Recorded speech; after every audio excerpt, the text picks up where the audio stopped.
And gentlemen, good morning and thank you and welcome. Happy New Year to you, Sir Michael and Mr. Josie. Same to you, The same Mr. to you, Champion. the same to you, Champagne. Yes, I cannot get the program on the way without asking you how was the holiday season. Very quiet, and I observed protocols. That is good. That is good. And Mr. Josie, how was your Christmas season, sir? I felt very blessed, and I still do. Yes. And prayers that I didn't pray were answered, so that I am very, very blessed, and I feel very happy Oh, to be great. back here. The year started me well.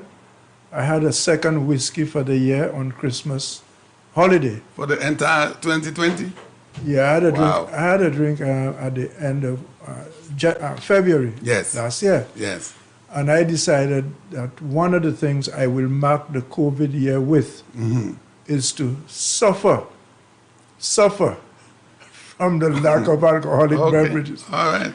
Because when I have a drink like everybody else, I tend to drop my guard. So I said, no, I can't take a chance. And at my age, we were warned that the older people, Yes. people who are getting into my age group. So champagne, all is well, and I give God all the blessings. Thank you. Yeah. Amen. So, All right. So St. go ahead, Lucia, sir. first of all, let me say a Happy New Year to all our listeners. It's wonderful to be back here with you again today. But before I start my contribution, I just want to send my condolences to all the staff and the management of Sanders in respect to the passing out of their chairman, Mr. Gordon Butch Stewart, which was quite devastating to many people because this gentleman really did a tremendous amount for the Caribbean, and he would be truly missed. However, from what I understand, there was a good succession plan in place, and his son Adam Stewart, who's become the chairman, is fully aware of what his dad wanted to accomplish and didn't have time, despite all what he had done. So let me say again, our condolences to the family and all the managers in St. Lucia. Today, unfortunately, our year has not started very well because for us in the Caribbean, the passing of such an icon and the unfortunate situation that's happening in America. And as we speak, a vote of no confidence is being sent out by the senators hoping to strip Mr. Trump of his powers. You know, America is the head of the free world, and when we see that kind of disorganization taking place, it is quite frightening, quite frightening, because in the world we are living today, we have many copycats, and unfortunately, here in St. Lucia, we have seen signs of what has taken place. Yeah. I just wanted to read something to St. Lucia.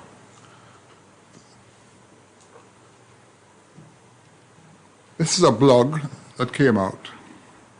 In 1923, Adolf Hitler led a failed coup. He was treated leniently. Germany moved on. A decade later, he was a dictator and the worst disaster in the history of the civilized world. In 2021, when the President of the United States leads a failed coup, we must not move on. I say all these, or so I pass on these warnings, because here in our lovely island of St. Lucia, we don't need to emulate that kind of business. That having been said, I shall now proceed with my preamble.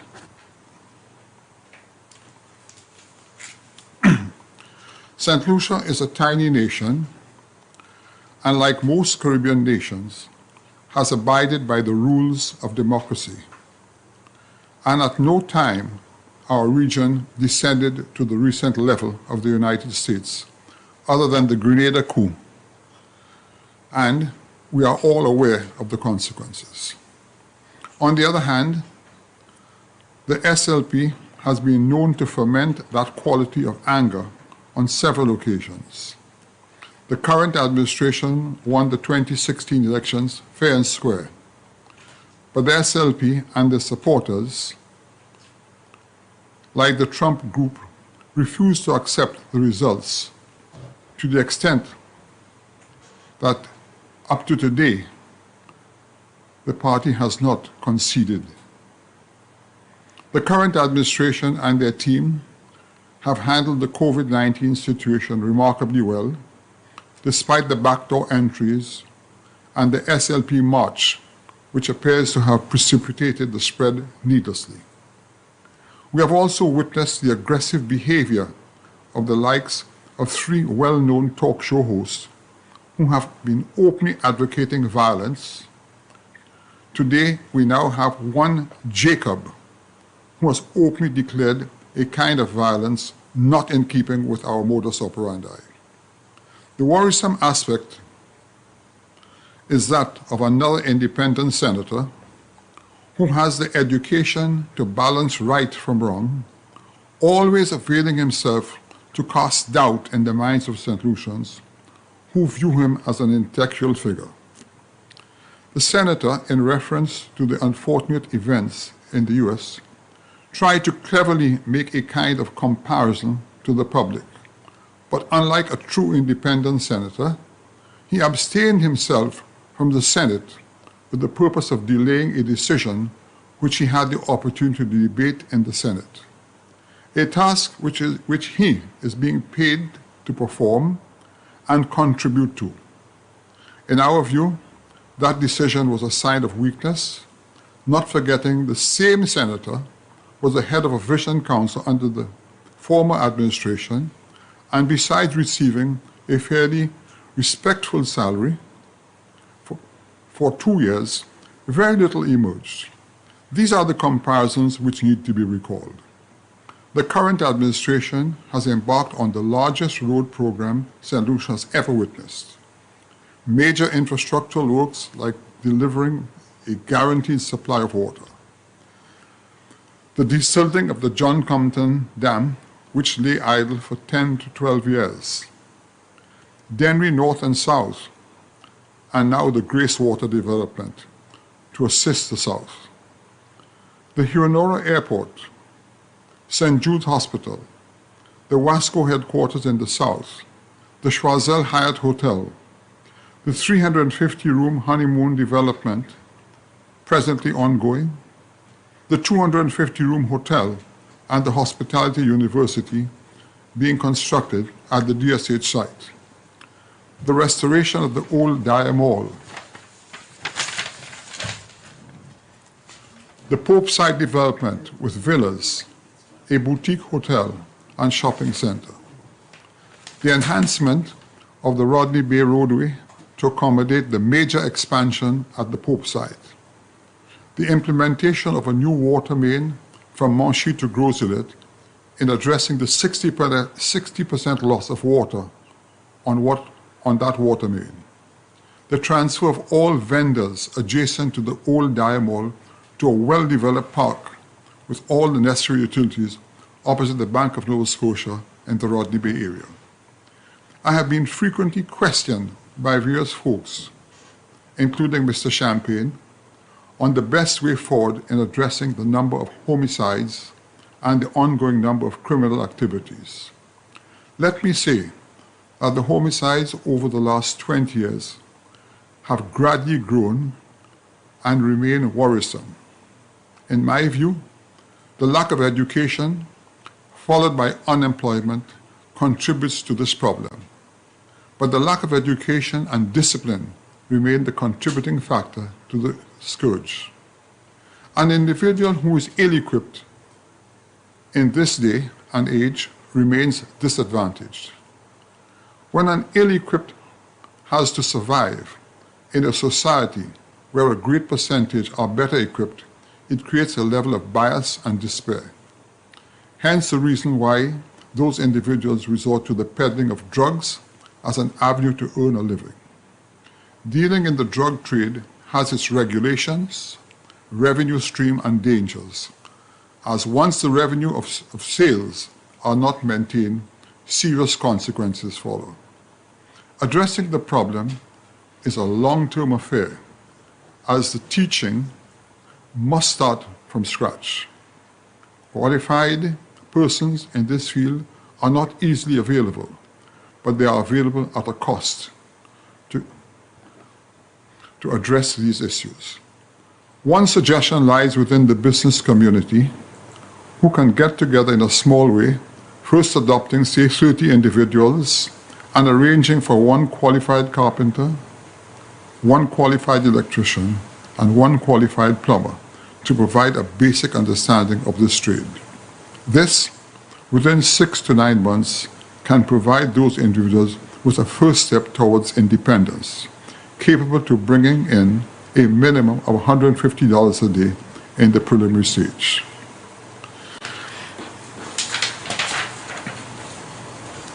For over 50 years, the French government was faced with a similar situation. Consequently, it became mandatory that every French national between the ages of 18 to 20 had to do 2 years of vocational service. This resulted in many young men developing a particular skill which they eventually upgraded, and those who became civil servants or employees of a business establishment were able to utilize those skills as a plan B in their lives. Today, in Martinique, a group of individuals who benefited from the concept continued this philosophy for several young Martinicans who fell through the cracks, and this ideology has worked. Here in St. Lucia, the time has come when the concept needs to be adopted. There are business persons at this time, including myself, who will be willing to start that process. In the initial stages, there will be challenges, but it's a path in the right direction. Now, as far as the progress in St. Lucia is concerned, the increase in COVID-19 cases will unfortunately grow, as once the infection enters the community stage, it is difficult to completely eradicate the virus. Christmas and New Year's festivities all over the world have shown an increase, and this originates from clusters and disobeying the social distancing advice. Hopefully, with the festive seasons now behind us, persons should become a bit more careful. At this time, St. Jude Hospital is well on its way, and come May to June 2021, the first phase of bringing in the patients is on target. The kitchen and administration areas are presently witnessing the installation of all necessary equipment, and the supporting areas are being addressed. There have been unexpected disruptions based on certain materials not arriving on time as a result of the COVID situation abroad. Certain key personnel to address important features of the facility have not arrived on time, and when they do, they must enter quarantine for 14 days. So one can truly imagine the reasons for these various setbacks. That having been said, this is the emphasis of my preamble today, which we will discuss in detail as my partner responds. Thank you. All right, thank you, sir. And to you, Mr. Josie. Yeah, Champagne, thank you. And let me say again, good morning to all listeners. And I wish all our listeners blessings. May your day be blessed and your year be happy, productive, and rewarding. May you be free of all burdens and that your prayers are answered. I wish one and all an awesome day. When I first spoke on this radio talk show with Sir Michael Chastanet, My idea was to encourage the two main political parties to find a body of ideas and projects for St. Lucia's social and economic development that both sides could agree and support. This has not worked, but I have not given up. I thought the coronavirus had presented an opportunity for both political parties to confront together on behalf of the people of St. Lucia. Alas, that also has not worked. Because from the outbreak, at the very outset, there were people who did not support the government, who probably still don't, who were critical even of the chief medical officer, obviously without giving it much thought. They thought the chief medical officer was hiding facts and information from the people. In other words, was not speaking the truth, the whole truth, and nothing but the truth to the people of St. Lucia. In all my life in and out of politics, I had never experienced a St. Lucia that did not believe in its medical professional, whether it was a CMO or other doctors on island. I had never experienced this until the outbreak of the coronavirus. To some extent, it looks like this has dissipated a little, although there are still naysayers, there are still people who would oppose everything. But there's nothing you can do about that. There's nothing we can do about that, because people are going to be disposed to opposing, because that's how their mind works, that's one. And that is how the party in which they believe and the leaders they follow are disposed. For me, what is sad is even the more qualified among the opposition are the worst in that particular case, the worst people to give bad advice to their supporters. This has to stop, and it has to stop now. I have been very critical sometimes of the kid's glove manner in which this government has handled people who have messed up the economy, has spent money badly, can't account for it. Because I was of the view, and I am still of the view, as I am noticing, and I'm very happy that some of the politicians in America, especially Mrs. Pelosi, are discovering that unless you make an example of people who break laws, it doesn't matter who. It does not matter if it is the President of the United States. It is a country of laws, just as we are told St. Lucia, which we copied from England or which was handed down to us from England, is supposed to be a country of laws. That is how it must be. And the final arbiter of these laws is not the courts as such. They are a group of people. The government must write the correct laws, correct what they feel that is no longer applicable. The police must apprehend criminals, and the magistrates and judges must do their job.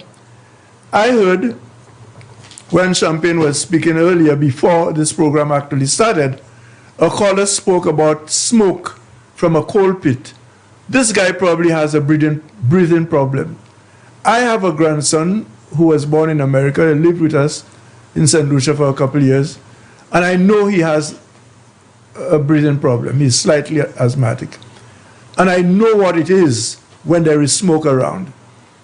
This guy who is doing the coal pit, nobody is stopping him from doing that, but he cannot continue to do it where people are living. He cannot. No. And as far as I am concerned, somebody has to be responsible for getting this guy to move his coal pit somewhere else. If not, he is never going to obey anybody, including the Prime Minister, the Governor General. It does not matter who. He becomes the law if he can do what he wants. Champagne, in a way, I'm happy. I'm no longer 40, 50, and in politics. I'm happy. Because you see this kind of nonsense? Whether I'm Prime Minister or not, that cannot happen if you're a serious politician in your country and you love your country.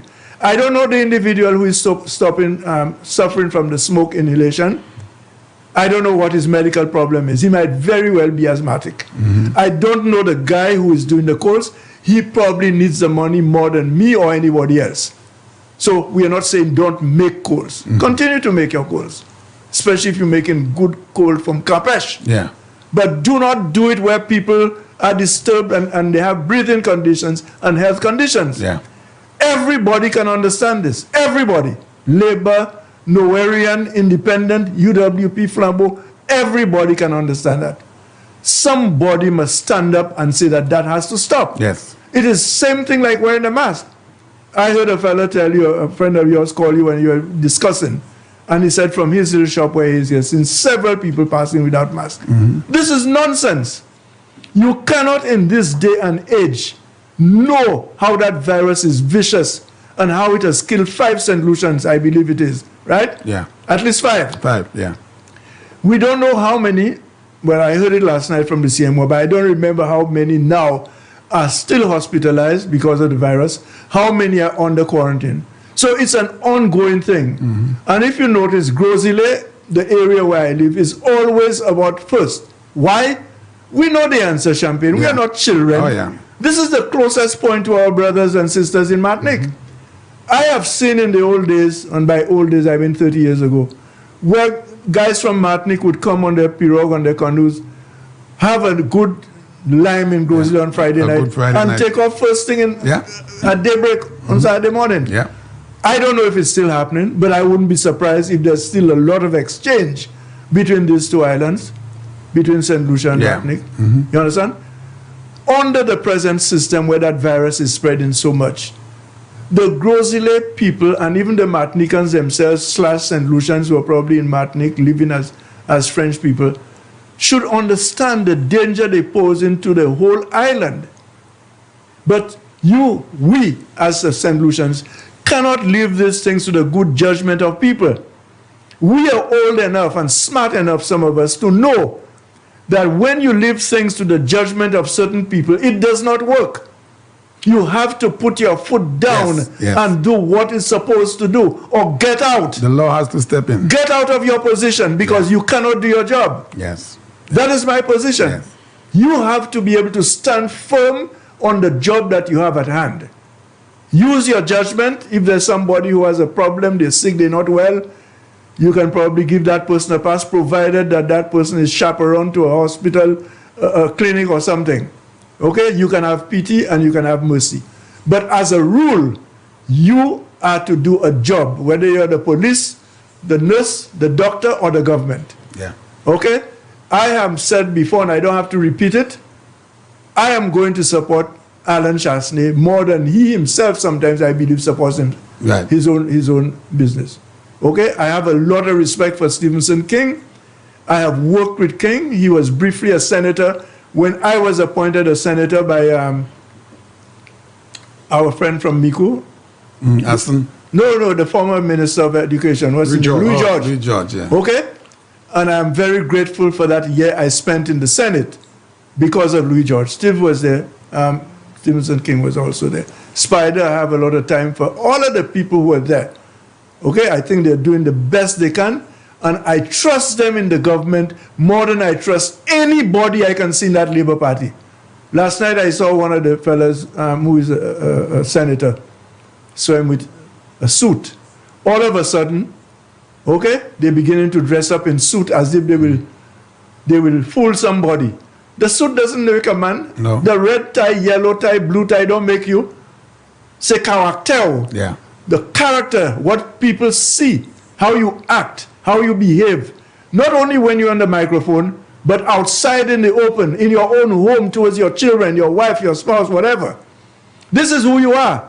So don't come and dress up in suit, election come in, you're trying to make as if you... This is nonsense. Yeah. Because you see, as a child, as a young fella, they always used to show us Satan with black guy with 2 horns and things. So since I grew up, I've learned that the devil comes in all shapes and sizes, and sometimes the more people smile at you, whether they're white, black, yellow, the more devilish they are. Yeah. So we have to be careful. Okay? All right. All right. Well, thank you very much for your opening remarks. Sir Michael, I want to start off by asking you, And you spoke about Mr. Stewart. Yeah. And him passing, I think it was last week. Yeah. And he was a great friend of yours. Yes. Just give us briefly how you met Mr. Stewart and the importance of him having the sandals businesses in St. Lucia and when he started off, I think. Okay, that's a good question, Champagne. First of all, as I said before, the current Prime Minister, when he was Minister of Tourism, met Mr. Stewart in Aruba while they were doing a trade show. He met Mr. Stewart at the bar, and he was fascinated by the ideas of this gentleman and invited him to St. Lucia. Let us fast track. Mr. Stewart came to St. Lucia. You know, sometimes in life, everything just seems to work like clockwork. Yeah. Sir John Compton was the Prime Minister at the time, and at that time he had with him Osbert Dovey in the Planning Department and Dwight Venner, two very capable people. Yeah. And like Mr. Stewart, Sir John saw the reality of this guy and the, should I say, the potential of Mr. Stewart. And when he bought the Sandals Latok Hotel,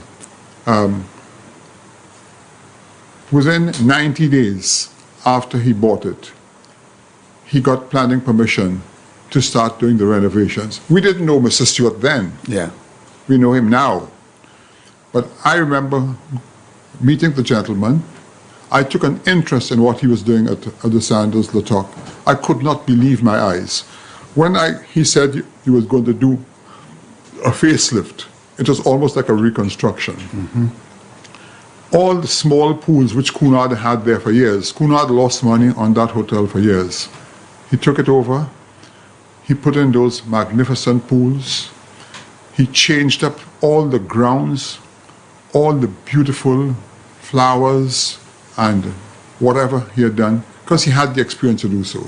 And the hotel, using his words, became sandalized. Let us fast track. Some years later, the Halcyon Hotel went into bankruptcy, and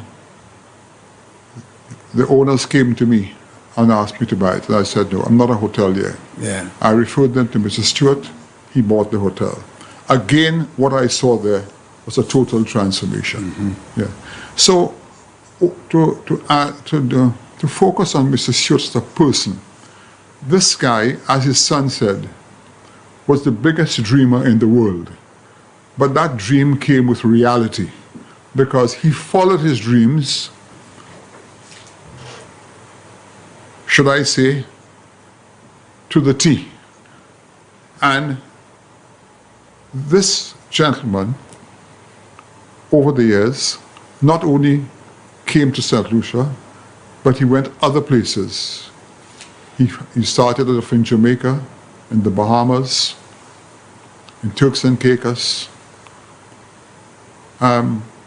But my relationship with Mr. Stewart grew because, like, I don't put myself in the same class as Mr. Stewart, but he recognized that I really wanted to help St. Lucia. Yes. So consequently, every time he had a problem, he would call me. Okay. And I would do what I could to assist the gentleman. Because if I assisted him, I assisted St. Lucia. Yes, right. Yeah. And it was the amazing part of Mr. Stewart, that with all the businesses he had, how much he thanked people for what they did for him. This guy would call me almost 4 or 5 times a week, okay, with certain things, or to thank me for what I've done for him here. And even when he went abroad and met the highest tour operators in the world, he always pulled me aside and introduced me to the international community. Yeah. As an individual who helped him, and he couldn't survive without me, which was incorrect, because there were other Michael Chastanets around. Yeah, yeah. But, you know, this is the appreciation of the guy. People who are successful, they know how to to thank people, because that's part of their marketing program, okay? Yeah. And then I'm not going to spend a lot of time today because our time is short. And Yes. my But I still wanted to go just a little further Sure. with Mr. Stewart. Yeah. Because I knew him too while working at the airport in VG. And the Labour Party, and we want to go there, has criticized, you know that thing about the 23 million tax-free, Yeah. and that has come about all the time. The Labour Party keep repeating it. But they have never taken into consideration the amount of employment Correct. that Mr. Stewart has brought to St. Lucia from the 80s. Is it the 80s when they, or 90s? Early 90s? Yeah. From the 90s up until now. You're talking almost 30 years of people earning a living. The Labour Party are not about that aspect. They are only there to criticize things, Which is unfortunate. which is very unfortunate. We are talking about thousands of St. Lucians that have earned their livings because of the Sandals. You know, you're talking right now, 1,800 St. Lucians are employed at the Sandals hotels. Yes. But you know, it's funny you should bring that point up because some 4 or 5 years ago, when he put up the 3 restaurants adjacent to the Sandals Grand Yeah, in preparation for the new hotel that he was going to build, yeah.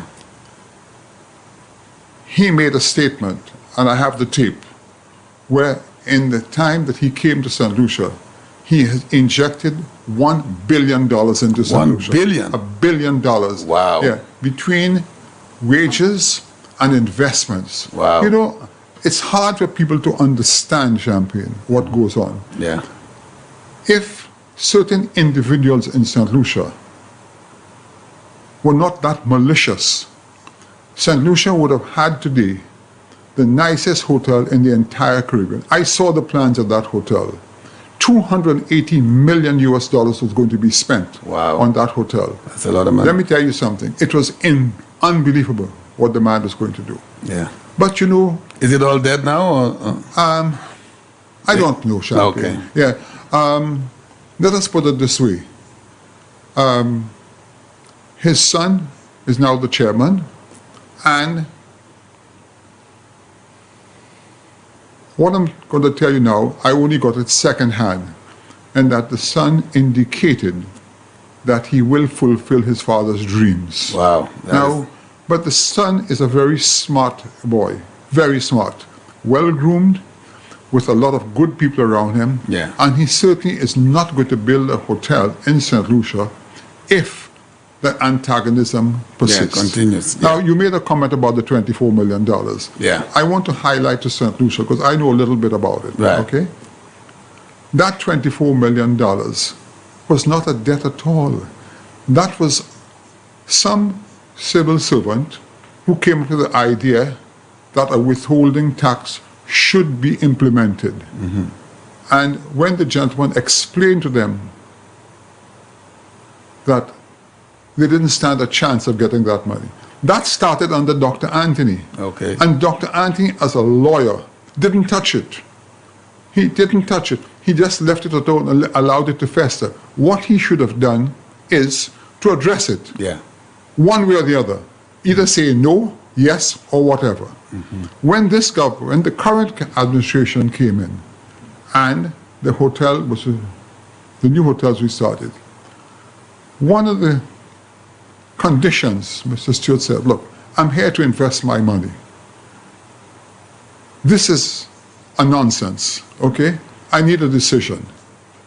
From what I understand, the matter was taken to cabinet, and you had a group of ministers with their advisors and their permanent secretaries, and I assume the finance department looked at it and advised cabinet that this was a non-starter, and they took the decision. But you know, again, the Labour Party used it because for years, for some reason, there was some animosity against Mr. Stewart, mm-hmm. because it is said that the elections that the Labour Party lost mm-hmm. was due to Mr. Stewart. And again, this was rather unfortunate because when they wanted to implement the Labour Code, Mr. Stewart explained to this government about the Labour Code, how it should be done, and told them to be very careful. He actually sent a lawyer down at his own expense to advise the government on the way forward. But I think the Labour Party saw the Labour Code as a means of winning an elections. And I don't know if you recall that Dr. Anthony said that if he had to argue until 3 o'clock in the morning, Yeah. he's going to pass that Labour Code. Yeah. Okay? Yeah. And I was very friendly with Dr. Anthony at the time. I warned him to be careful about it. You know, because there was no, if you won the elections, you could still do it. So don't do anything that you do hastily will come back to haunt you. Yeah. So I think you had all, but Mr. Stewart did not hate anybody. Mr. Stewart was here to run a business. That's right. Okay? Paid his taxes, paid, as you rightly said, the man put $1 billion 1 billion, into this. as opposed to Yeah. 24 million. Yeah. Look at me. Today, all the people who argued, look at St. Vincent. St. Vincent, which is in the doldrums, for many reasons. St. Vincent does not have the proper beaches to go along. And Ralph Gonzalez lured Mr. Stewart to St. Vincent and gave him all the concessions that he wanted. Okay? And he's going to go into St. Vincent. Not only is he going to St. Vincent, his son is going to go into St. Vincent and do a huge fish processing plant in St. Vincent. Okay. Now, I'm going to say one last thing before I pass on the mic. Mr. Stewart always wanted to go into Grenada.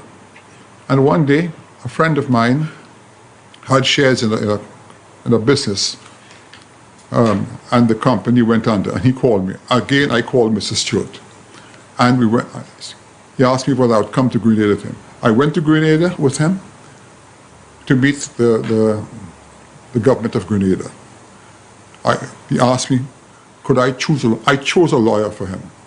The lawyer happened to be Mr. Bristol in Grenada. Campaign, when I got to Grenada, I'll never forget that.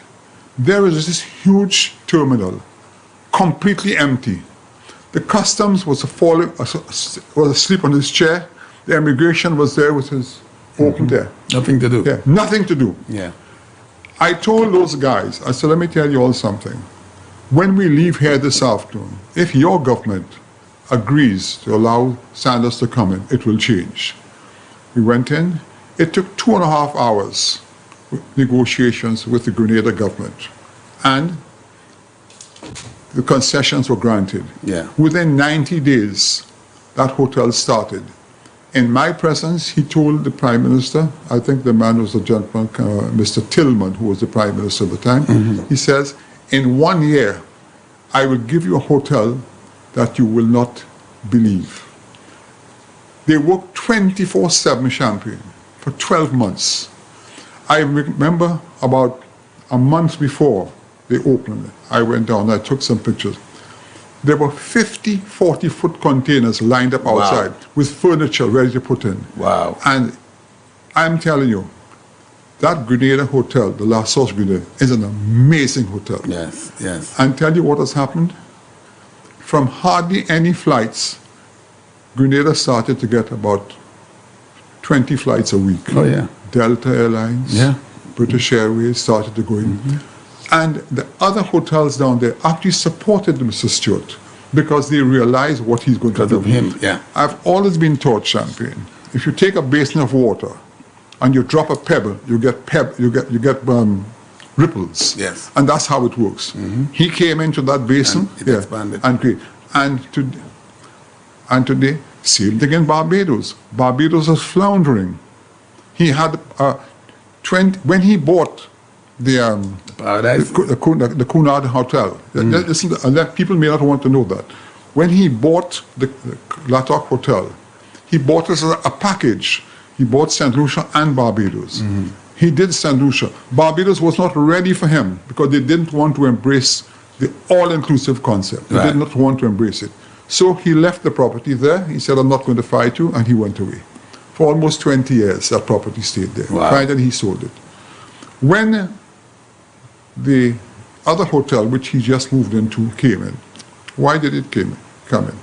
Because the owners, Barbados Shipping and Trading and Massey, were the owners. They didn't want to run a hotel. Fast Track again, they were our partners in my business. And I recommended that they talk to Mr. Stewart. And he turned around and bought the Casuarina Hotel in Barbados. Champagne, if you go there today, I thought Grenada was good. Wow. This is Wow. unbelievable. Wow. From a hotel that had 220 rooms, has 610 rooms today. Ooh, 610 rooms today. And Wow. the amazing part of all of that is that the east coast of Barbados is always very rough, and the west coast is very quiet. And the west coast was where the money was. Yes. Mr. Stewart went to the government and suggested to them to allow him to put in a groin. And he put in a groin right outside his hotel, which calmed the waters. Wow. He retrieved 150 feet of beach. And now that water there is quite calm. And it is the best hotel in Barbados today. Wow. Yeah. Wow. Wow. Yeah. What a great achievement. I mean, Yeah. and Barbados was noted for bringing in English people. They led the way. Oh, yeah. The Yeah. British. Yeah. The British market. They had their American market was like 10%. Within a year, Sanders brought that up to 30%. Yeah. So now Barbados are getting the British tourists and the American tourists. So it's been a real plus. Oh, yes. Yeah. Yes. So this is He has been a great gentleman. This gentleman is unbelievable. and the 24 million as opposed to 1 billion. Can you? Please, this is the short-sightedness. I want to continue that with Mr. Josie, Sure. because the Labour Party always seem to don't have too much interest, and I'm going to put it that way, with the people. They continue to fight the Sandals for about 24 million. What do you think is the reason behind all of this, Mr. Josie? They are not even in consideration of, let's say, this man just pack up because of the harassment of 24 million as opposed to 1 billion. The answer is very simple, Champagne, because remember, I was there in the political realm. Mr. Sir Michael was in the business part of things. I was actually introduced to Butch Stewart at the Cunard Hotel by Sir John Compton. At that time, I was representing Viewfort. But it was clear that I was uncomfortable in the Labour Party, and they were even more uncomfortable with me, because George Odlum was no longer around, and I was viewed as the only remaining left-wing, radical / socialist, everything. Yeah. And the Labour Party in that time had Julian Hunt as captain and leader of the party, and Julian, as a businessman, came with a different philosophy from the George Charles Labour Party, if you want me to put it that way. And one of the things that the Labour Party was confirmed in its mind about, including me, not taking out myself, is that the all-inclusive hotel would not be good for St. Lucia. I didn't know too much about hotels. I still don't know. The Labour Party didn't know much about hotels, except that the European plan allowed St. Lucians or anybody to walk into the hotel and have a drink. That was the philosophy of the Labour Party, because all its friends that had a little money from St. Lucia felt that they should be able to walk into any hotel bar through the lobby to have a drink. That was our philosophy. I was part of it. Right. And we arched our backs against any hotel coming in as an all-inclusive, because it meant that the people had paid for everything, including their drinks, Yeah. and that we St. Lucians would not be able to walk in as we wanted. Yes. This is not completely true. I mean, I have had friends from overseas, including Trinidad, Barbados, have rang Sanders Grand and said to the manager, I'm coming in at such and such a time, I would like to have my friends. You can do that. You can do that now. Mr. Josie, I want to interject for 1 minute, because what you've given us here is very, very important. So we keep hearing that was not a thing of the Labour Party, because of the other small restaurants around the facility would take a vast hit in terms of them, exactly. the visitors not going out there Exactly. to And in support those days, Chef Harry was a very, very popular person in Castries and in St. Lucia. Yeah. And Chef Harry was always a sympathizer of the St. Lucia Labour Party. Yes, So yes. much so that Alan Louisi, when he became Prime Minister, made Chef Harry a senator. That's I don't know right. if you remember I remember that. So people like Chef Harry, who had maybe the best restaurant on the island at that time, everybody in my time who came to the island on official government business, Yeah. we made the booking for lunch or dinner at Chef Harry. The all-inclusive challenged that. Okay? It didn't challenge what we were doing as government, but it challenged people from St. Lucia, etc., etc. Because in the European plan, people didn't necessarily have to eat in the hotel because every day you pay your bill accordingly. Yeah, you go out, yeah. So you had more people coming to the hotels and going out to eat. So that was the burning issue at the time. Mr. Stewart, I believe, changed it because he modified that plan a little, offered more variety in restaurants, etc., etc., and allowed St. Lucians, in fact, gave government elected officials, senators, and people like that free passes to his hotel to have meals whenever you want. Okay, and you can even bring a friend, your wife, your spouse, whatever. So he was very smart in that regard. But the important point is that the Labour Party, after my time, did not keep strictly to the adherence of proper planning for the hotel sector. Yeah. I used to be a beach kind of person. I loved the sea.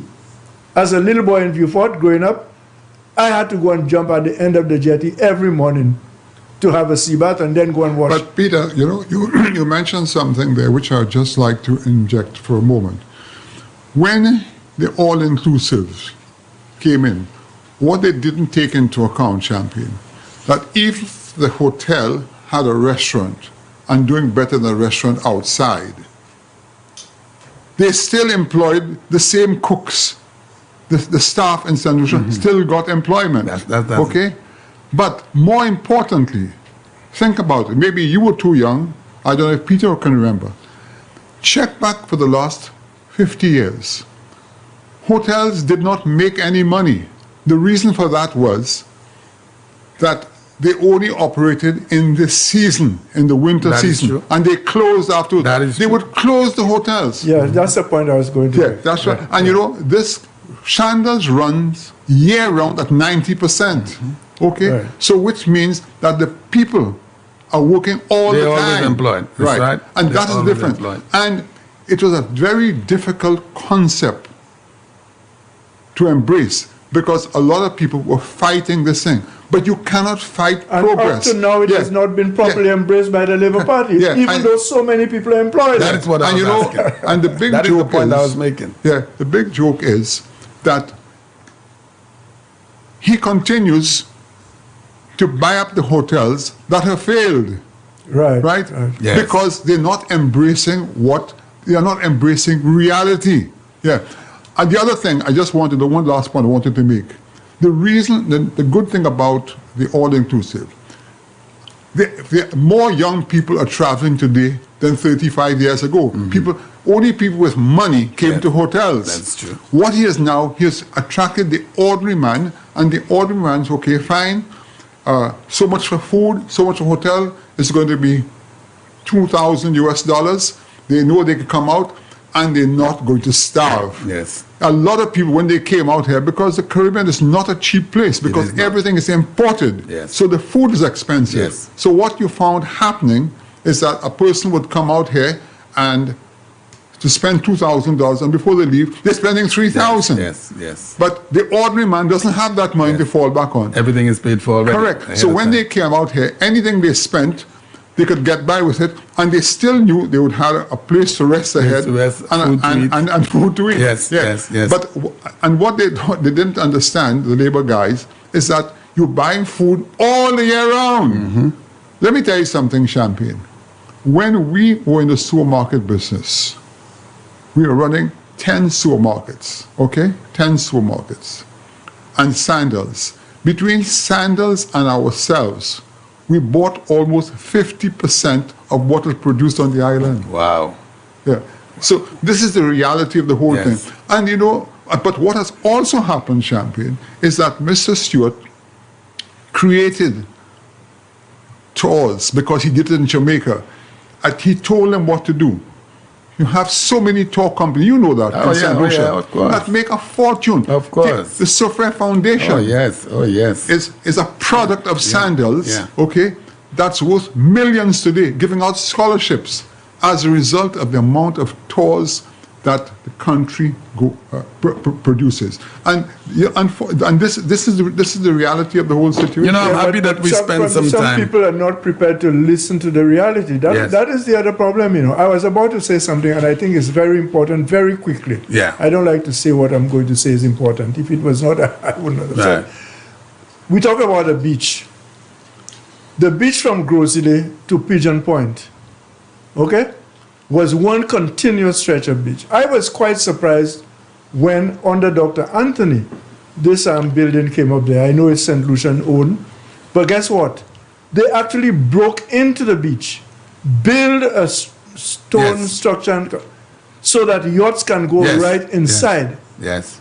Nobody complained about it. At the landings, yeah.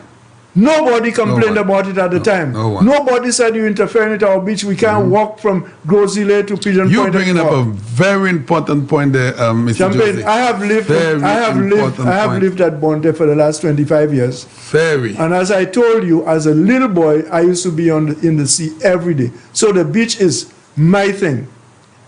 When I used to go down there, and I saw that development, I said, boy, I listened. I was in politics then. I listened. Not a squeak from anybody. The National Trust didn't say a word. Nobody. Nobody. Because nobody. I want to. You cannot walk. But today, that project that Sir Michael spoke about, which Sanders intended to build next to that place. Yes. Sanders got endless problems, as if, you know, the beach has not been sufficiently broke. Sanders would never have done what they did up there with that beach. I think he respects the beach too much. He will build the beach instead of interfering with it and breaking it up. And you go ahead. But you know, without cutting you, one thing I forgot to tell, just without. Besides investing here, Mr. Stewart was not afraid of competition. As I said earlier, I was in Miami one day, and I was traveling back to St. Lucia, and we stopped in Turks and Caicos Islands. When we got in, I was in the lobby waiting for him. A gentleman walked in. He introduced me to him, Mr. Pritzker, who's the CEO of Hyatt. All right. And I said to Mr. Pritzker, look, we really would like to have a Hyatt in St. Lucia. He said to me, I'll put you in my little black book. That meant you'll know when he's going to call. Yes. Mr. Stewart overheard the conversation and said, no, I'm asking you, please, fly with us to St. Lucia. Myself, Mr. Stewart. The guy came. Okay, I'm going to fast track. That's how Hyatt was born. Oh, wow. Yeah. So you see, and there he is. He brought in the competition. Look at what he said to him in the plane. When Hyatt comes in, Hyatt has said, they themselves would bring other people and get St. Lucian own. So, yeah, go on. But brought up something there, Brother Josie, that is a lot of St. Lucians have not even paid attention to, and those that know about it have tried to forget it. You cannot access the entire beach at Pigeon Point if you're coming from the Grosile side. Okay, all the noises that have been made by the National Trust. There's a bay. That's right. Is it a bay? Is it right or marina? Champion, I have a lot of information, you know, my brother. Yes. Because I don't forget these things easily. For some reason, they stick with my mind because I can see the abuse. Yeah. I may not be in a position to say anything or to do anything about it, but I can see the abuse. We heard all of the noises there at Casabah earlier last year. Yeah. With Jack don't want me to bathe on my beach with Miss Marjorie, National Trust and everybody else. That water that was brought in from the ocean goes into the landings. You cannot access that beach from the Grosile end over to the Pigeon Island end. There's no beach there anymore. No beach. Yeah. There's no beach. Not a word. I am really happy. If I had a check, I'd write you a checkbook. I'd write you a check for reminding us on that. Listen, let me tell you something. I want you to remember what you just said. Yes. Nobody can pay me to love my country. Oh, beautiful. Well, and thank you very much. Nobody loves St. Lucia more than me. Yes. You can love it as much as. Yes. But you can't love St. Lucia more than me. I agree. Okay? I agree. Because all my years in politics was to raise St. Lucia and its people. And I'm out of politics now. The reason I'm sitting here today is to help Sir Michael, myself, between the two of us, we can enlighten the people, open up their minds, and build the country and the people up. Yes. That is why I came. Well, I'm happy we stayed with Mr. Stewart. We will get back into that one maybe on another program. But we want to go now to something you said, that statement that was sent out on Facebook with the Jacobs lady regarding St. Lucia Parliament being the Capitol Hill. Right. And that statement, a lot of people see it as an incitement, as something to incite violence. Right. It has always come out of the Labour Party's operatives, and nothing has been said. People talk about it, and 2 days it dies. What I'm really going to ask you, do you believe that the hierarchy of the Labour Party will condemn this statement? No, they won't. And why is that? They'll pay lip service because it suits them. You see, it's a form of antagonism. It's a form of antagonism. But I'm saying to you, I feel it's high time the police start to take these things seriously. I read to you about Hitler, okay, how it starts. Don't underestimate people like that. You give a man an inch, he will take a yard. Yes. Okay? That has to be addressed, okay? Because these things will cause problems. Why do you think the police, and we have heard several of those statements, we have heard no peace, we've heard we will fight you, we will this in the street. Fight you in the gutters and all in the the streets, wherever. Why do you believe that the police, is it a matter of the police are not interested in those statements? Is it not their business? Or is it not something that they can address? I think it's a combination. I think police have to be very careful that they're not seen taking one side against the other. But the police have a job to do. Yes. They have a job in this country. You cannot make these reckless statements, okay, and expect to get away with it. You know, it's the same thing, Champagne, that I spoke about this independent senator.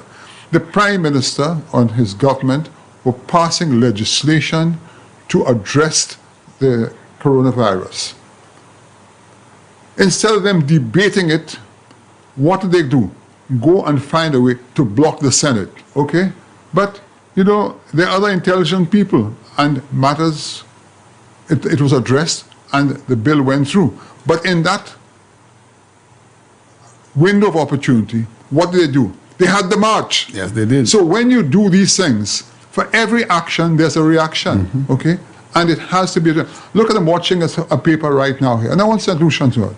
It's on Today's Voice, okay? In a place called Messing in Germany.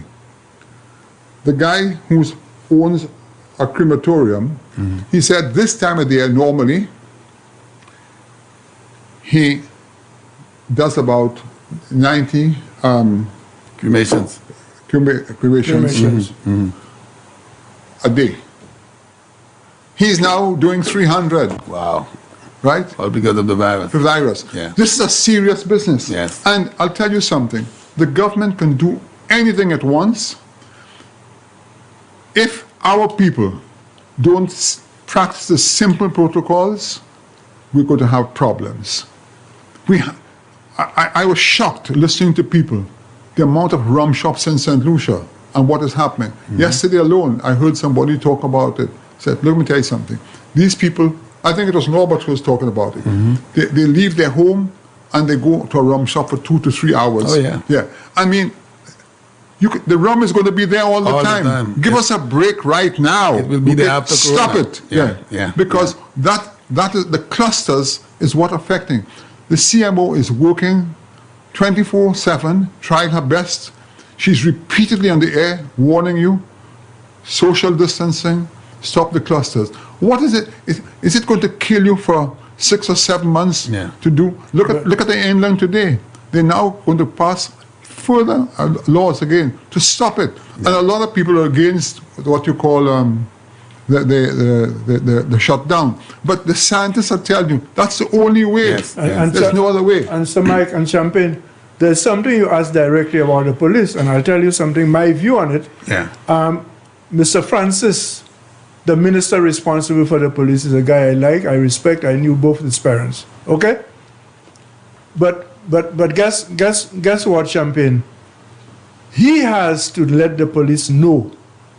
Anytime there's an outbreak or somebody breaks the law, he has to come even before the police sometimes and say that the government will not tolerate it. He is the one who must come out and give the police some backbone, some confidence that they are protected by the law and that the government is always going to be on their side. You understand the point I'm making? Now, Sir Michael said something, and I really want to take that into consideration when he said the police doesn't want to pick sides. Now, let's assume those statements that are being made by the Labour Party They are all, inciting violence statements. But for some reason, God forbid, the Labour Party ended up winning the elections. And those very police came on their backs for those statements. There's a little problem there. No, but I think that is... Although they're conducting the law. I believe it's a flimsy excuse to say that the police don't want to appear to be on both sides. If you're doing your job, you're doing your job, and people will notice that. The people who, are independent-minded, even those who might be supporting the other side, know when the police is doing a good job. Yes. I want to give you a little story. When I was a middle teenager, 17, 18, I saw a movie with Eddie Murphy, the white Eddie Murphy, the original one. Yes. Called To Hell and Back. It was about the Second World War. And he was with a group of men, his not platoon, but his group. There's a name for it. And he performed so well that Eddie Murphy was made a sergeant.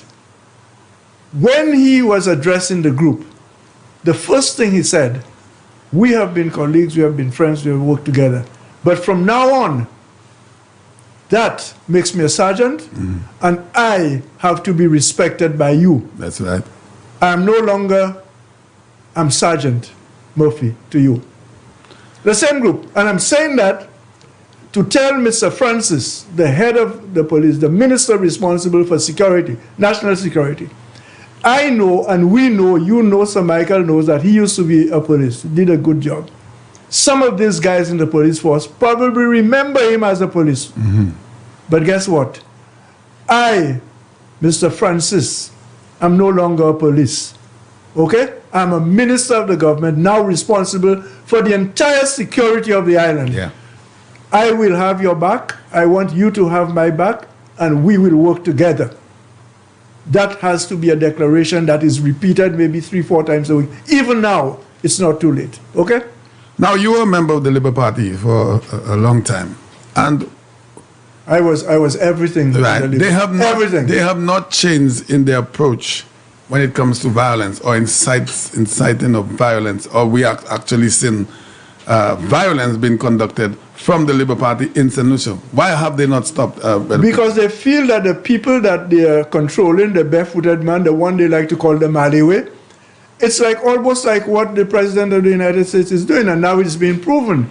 Once people follow you, somebody asked me, quite recently, about 2-3 days ago, why is it that the people still continue to follow the Labour Party? You're asking me the same thing. It's because the politics become almost like a religion. Some of these people have nobody to love them. The homes where they came from, they were being brutalized by both mother and father. I'm not saying all, some. We know the situation, the psychological damage that is done to these people.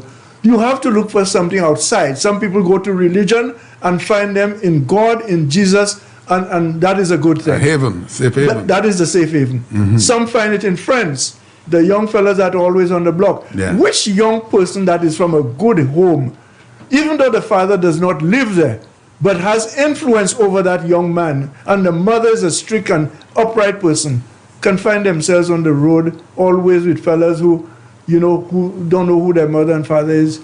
And that is part of the quagmire in which some of our youngsters grow. And that is why I've said before last year on this show that I don't blame the youth as much as I blame the parents. Right now, when we look at the Labour Party, the followers can't be blamed. It is what they have from their leaders. Yeah. When you say it's going to be war, we're not going to have no peace, and that, who are you talking to? Yeah. Your supporters. And what are you telling them that for? What is it that the voters did to you on the 6th of June? Yes. 5 years ago almost now, right? That you were so angry that you're taking it out on Chastanet's government, on every minister. Your people are encouraging people or saying things that put a bomb under Chastanet's chair, on the guy. Why Guy Joseph and Chastanet? Because these are the two people that are most outspoken. That's all it is. Yeah. And you know something? I said to you, Champagne, and this is the first show for the year, I'm going to repeat it today. And every opportunity I have, I will repeat it. I'm not a born-again Christian that goes about shouting, Jesus, Jesus, yes, Jesus. I'm not that type. I carry my soul, my belief in my heart. Occasionally, I express it. But I'll tell you something. I didn't leave the Labour Party. God took me out Yes, of the you Labour said Party. that before. And I will Yes. continue to say it. Yes. Because if I was there, I would be saying the same nonsense, even at that age, that senior, mature age. Because there is some kind of virus, a disease, something in there that causes people to disrespect their supporters. Yeah. You understand what I'm saying? All right. All right, Sandra, so it is 11:15. We have turned on the phone lines if you'd like to call in on our first program for the year 2021. So Michael, along with Mr. Peter Josie. Special good morning to you. Hello. Good morning.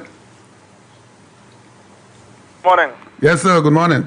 Yes, Champagne, I want to share something about Mr. Chastanet, Sir Michael. Yes. A personal experience, and when people thinking that's not a humble man, I'm going to tell it to St. Lucians.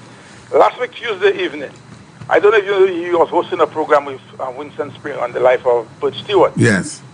On the way to the studio, I think when I asked about him, because I was there, they said that he's running late. Went to reach there to get to know that he got a puncture tire or something went wrong with his vehicle. Champagne, the man abandoned his vehicle and get a ride to come up to the studio. Mm-hmm. The man didn't sit and say, boy, my son is so-and-so, let me make a call, and they have so many government vehicles. Yeah. When the man finished the program, but before that, when he get there, because all of his things were in his car, well, so you know, he couldn't start because he didn't have a mask. But I always have a packet of masks in my vehicle. I went and get one and give it to him. Right. So I guess he will know who's speaking. Right. And then after the program, the man still didn't use his influence or whatever it is. You know, he sat down there and wait for that HTS vehicle that went and dropped a few staff to take him and drop him to his home. Wow.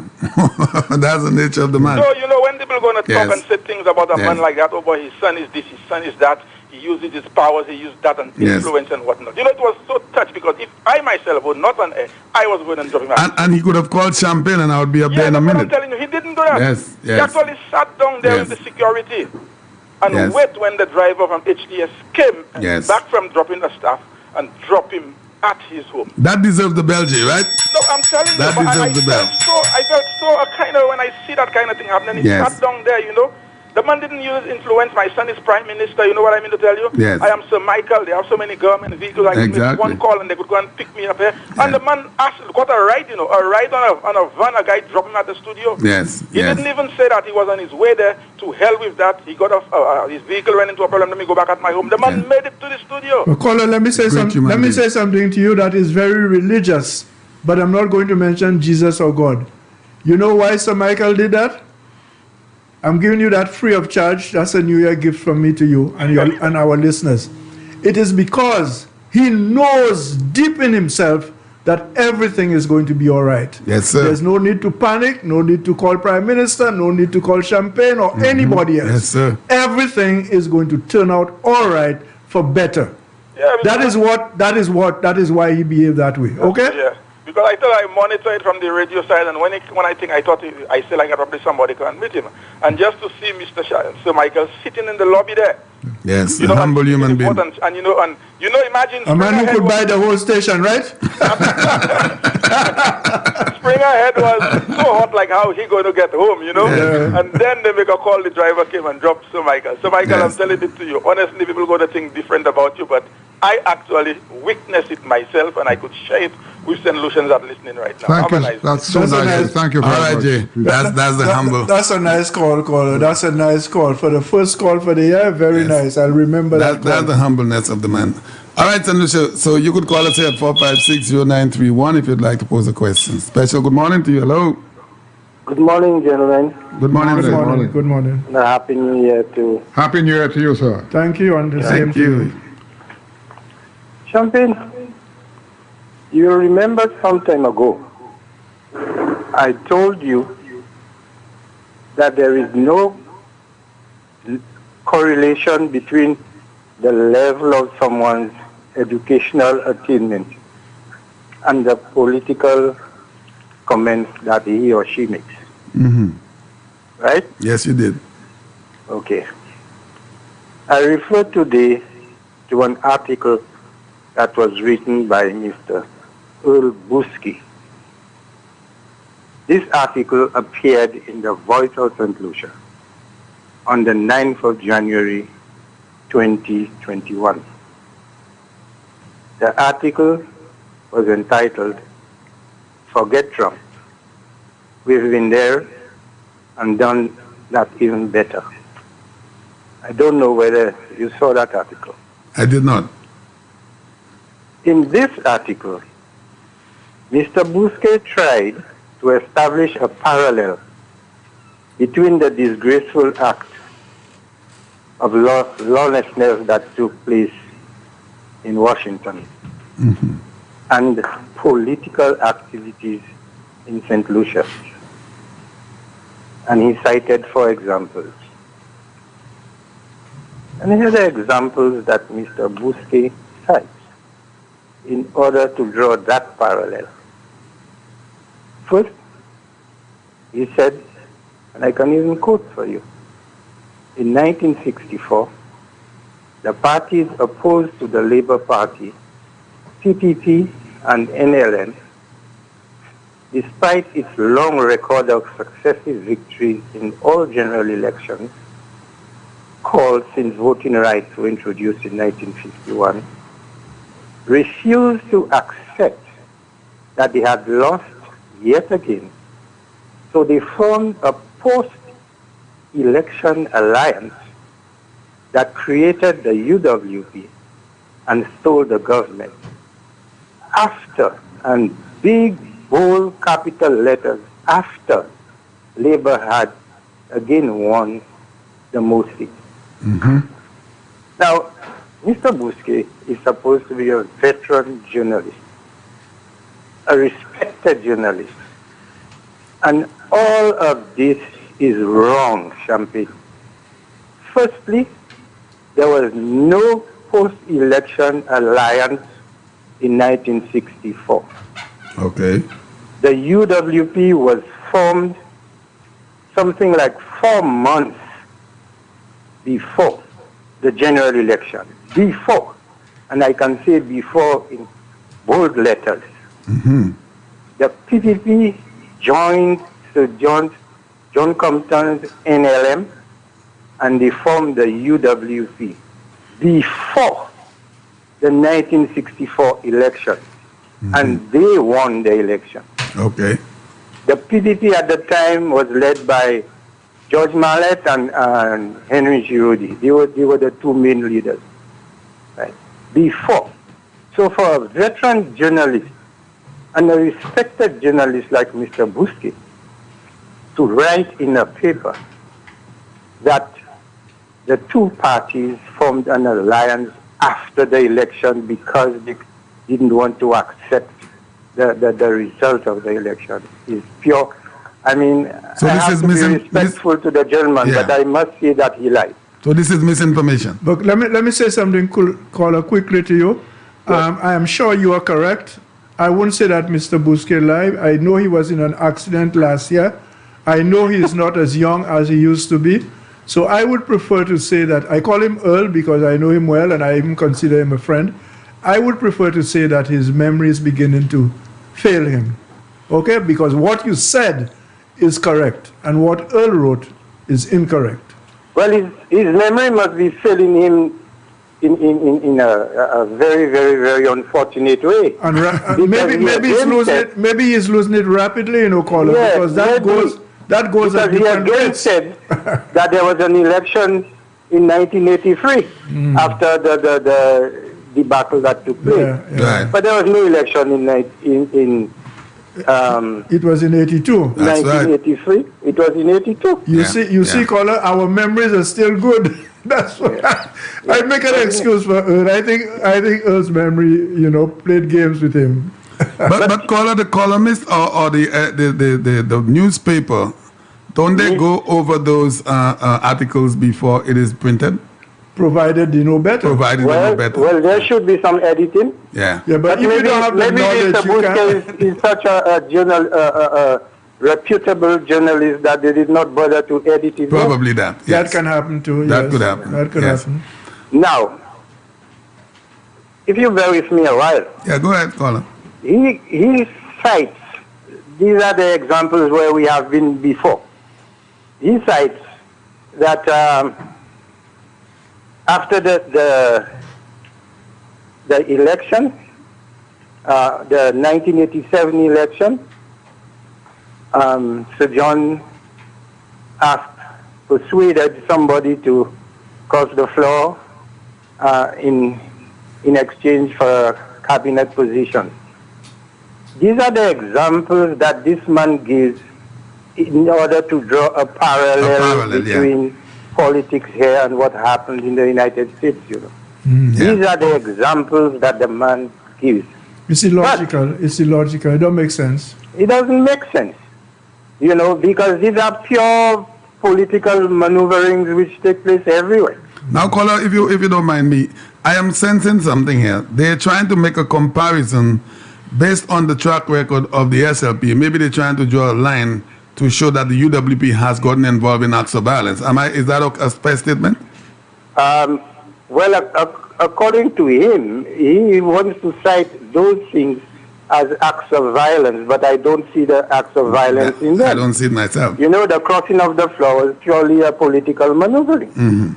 You know. But then, if you bear with me a little while, Mr. Bousquet deliberately omitted some things which happened, which were orchestrated by the Labour Party and their colleagues, which were more akin to what happened in Washington. And I'll give you a few examples. You remember a number of years ago, Champagne, that people were assembled in the cul-de-sac valley and they said that they were marching up to Government House? Government House, yeah. You remember that? I know it has happened more than once. The police had to stop the leaders. I don't quite remember if you were there. Mr. Josie. Yeah, I was Josie. I was there. That's in the cul-de-sac valley. And you remember Sir John's joke? The Grand Old Duke of York? Marched him up the top of the hill. Marched him up the hill and marched him down again? Brother George was right in front of us, man. Way in front. George, yeah. Brother George. Then you remember also that a Labour Party member grabbed the mace, which was a symbol of authority in the House, and attempted to throw it out of the window? That's a later time. Yes. Yeah. So, to me, this is more akin to anarchy. Yeah, but you know something? I was there, seated, very quiet, and by that time I believe the Holy Spirit had inspired me. I told Brother George, listen, we didn't work so hard to get Sir John out of office, and within a year we are doing the same thing. And no, I said no. So I said I will stay with Louisie. Yes. So I sat in the house. I watched the mace. I watched all the shenanigans. And the only thing that saddened me is that after a while, Willie James wrote about it, and I suspect drafted me in because he was a fanatic supporter of George. Yes. But I thank God that I was not part of that mace.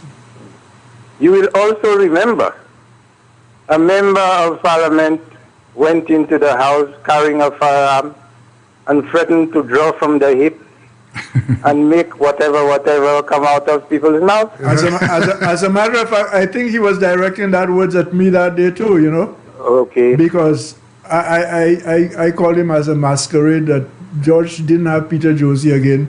So George was hanging on to any mascot he can get, a pretender, you know, with the Che Guevara hairstyle, you know. Yes. And you also remember that one of Earl's colleagues told Sir John, if you lose, you lose. If you win, you still lose. Yeah, I remember that statement. So you bringing us back, you refreshing our memory, caller. Yes. Caller, you are the born point historian. is not only to refresh your mind, but to point out to you two things.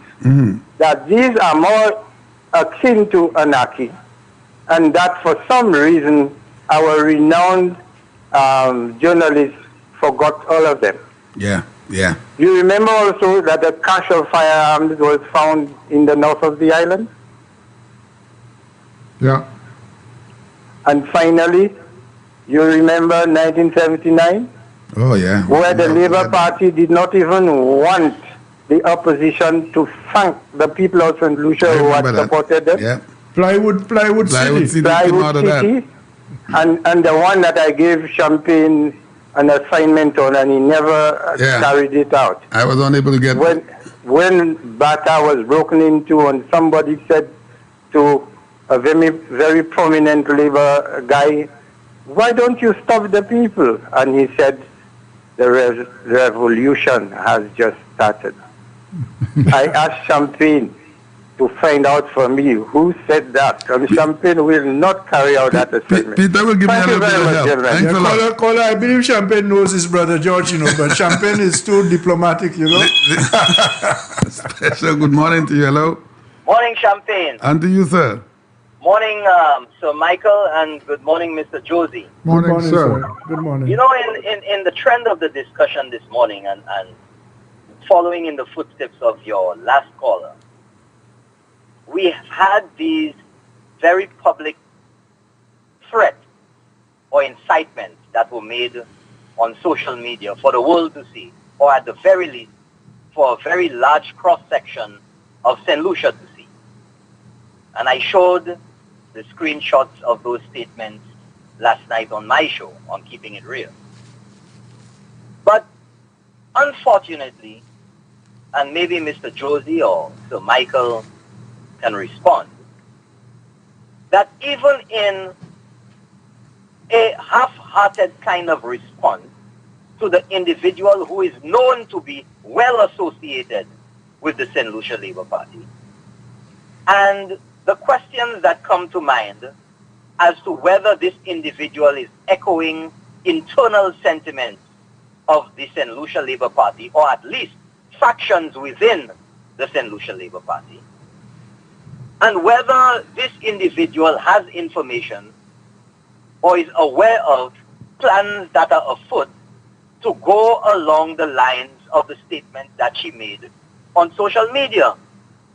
But unfortunately, as I said, at the very best, that in making statements or responding to challenges that have been placed with regard to those statements and the association by this individual to the SLP, Ernest Hilaire and others have chosen to skirt around dealing directly with the issue at hand, with the questions that have been asked.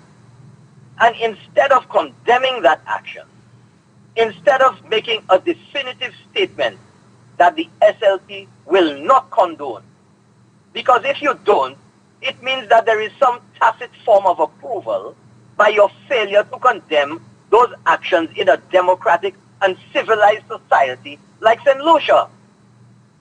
And Ernest Hilaire himself chose, instead of addressing the issue, instead of addressing the elephant in the room, in the wake of what the whole world is shocked at what transpired on Capitol Hill in Washington, D.C. last week, instead chooses to turn it around and say, oh, it's not just the SLP, and the UWP has its share of violence, without indicating one instance to substantiate that. And then again, allowing the individual, I understand it, if you believe that this person is too closely connected with the SLP for you to condemn it, although it's the right thing to do. But if you decide that you're not going to do that, at the very least, make a statement, a blanket statement against violence. Make a position statement for the SLP and say that the SLP will not condone any acts or any forms of violence in St. Lucia. But instead, the person who made the statement last year that these elections will be the nastiest in St. Lucia's history, strange enough that he chose, instead of addressing the issue, of passing blame, trying to create some sort of equal culpability sort of thing, when that is not the case at all. And he is the very one who went to Dominica on a political platform last year and said that the violence that had transpired in Dominica during the election campaign was planned and orchestrated in St. Lucia, and that he is encouraging the people of St. Lucia next year, which is this year, to vote the people out. Those who orchestrated it, the only people you can vote out in St. Lucia is the United Workers' Party. You can't vote out anybody else during the general election. So again, suggesting that it was the UWP involved in orchestrating the violence in Dominica last year. That statement then, this statement this year, without a shred of information, of evidence, or any facts to substantiate the statement, and seemingly in defense or ignoring the statements of an individual, akin to tyranny, to insurrection. He is making that statement in response to actions and statements made by an individual closely related to the St. Lucia Labour Party. Yeah. All right, Colin. What do you feel about that type of response in not addressing this glaring issue and the concerns that the people of St. Lucia have as far as our parliament in St. Lucia being compared or related to Capitol Hill in Washington, D.C.?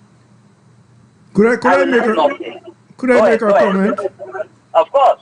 I just want to say I believe I understand Hiller's behavior and his words. You know why? Because from my understanding and what I know, he has the most to answer to the people of St. Lucia. I am so disappointed in Hiller, it's not funny. But I believe in the entire Labour Party. In fact, I would put Dr. Anthony, all of them together. I believe Hiller literally stands alone in the nonsense that he has spoken and what he knows in his heart and his conscience, which only himself and maybe the dead knows. You understand what I'm saying? Yes. Maybe there's one person else who is alive and knows, and he knows. That is one of the things. You have been a police officer, and I'm sure you are aware. When a person commits a crime, that person can plead not guilty from here to eternity. That's but right. They know in their heart of hearts what they did. Okay? And sometimes they react violently, sometimes they speak the loudest. That is how I see what is going on there. The guy who is speaking the most, and you know what? It's unfortunate that he's on my television screen on DBS so often. Very unfortunate. All right, Colin. Okay, thanks a lot. Thanks a lot. So, Michael, why do you believe these guys for the last 50 years continue to incite violence and not just speak it? It has happened. We see 79. We see 1992 Coupe Kappa Coupe Salvation Committee, and we continue to hear all those things. Why do they continue to speak that and still get support from some of the supporters? Champagne, I'm going to say something to you that I have never said before. If you take Mr. Trump today and take Putin, Trump wants to adopt the same style as Putin, which is control for life, and I say no more. Figure that for yourself. Special good morning to you. Hello. Good morning, Champagne. Good morning, St. Lucia. Good morning, my favorite elderly citizen. Morning, Mr. Morning, Mr. Bermuda. Mr. Peter Josie. I'm a St. Lucia Warfare. Welcome to the club. I got to say this. I was there before you, okay? Okay, no. All right, sir. So, Michael, boy, I can never get enough. Sorry, but saying boys. Gentlemen, I can never get enough of you guys, man. You guys, I got to feel to keep you guys alive. It's our way. Thank you. Man? You guys have so much to offer. So much knowledge, wisdom. Man, you guys are amazing, man. You guys are just amazing. Everything. And Mr. Chastanet, to make a talk to something this morning about Barbados. I lived there. I used to work at the Casarita, sir. I used to work there years ago. And for what you're telling me about the Casarita is amazing. And what you're telling me about the eastern side of Barbados, what I can tell you about the eastern side of Barbados, and the last time I went there, the last man I saw that tried to swim there, he had to put him in a body bag. Right, that's how much that water is. It's only the fellas in the area there that swims in that area. If you're not a swimmer, you can't go there. That Atlantic side of the Caribbean, boy, it's deadly. But I want to be sure. I want to tell him about Mr. Tiago King, that the greatest finance to the world gave him this land, this, a dollar, put a dollar. But I want to say this to solutions. If I have a man, if a man comes to me and tells me you want me to lease him X amount of land, and in return is bringing me some billionaires to invest, I lease it free. I'm going to lease it free. Although I lease it free, not for a cent. The solutions they have to put in your strength cap and your common sense cap. They tell you, no, the ignorance and the stupidity that the SLP put it all in. The SLP needs to be banned and banned and banned, and there should be a law that anybody that mentions the word SLP should be arrested, charged, and put into prison. That's what I feel about them. Okay? Because they've been fooling people for too long. So Michael, I want to say this to you. I never saw you smiling. Remember one day you were somewhere at a mall and I asked if I could sit next to you? You said be sure? So Michael? Yes. Hello? You said be sure. I never saw you laugh until that night. You made me laugh so much. You were smiling all night, all the years ago. I've seen you, I never see you smile in my life. I said, this man, is this true? This man always smiling and laughing? But then, you made my night that day. And I continue to say, you are one of the men that I really look up to, man. I really look up to you.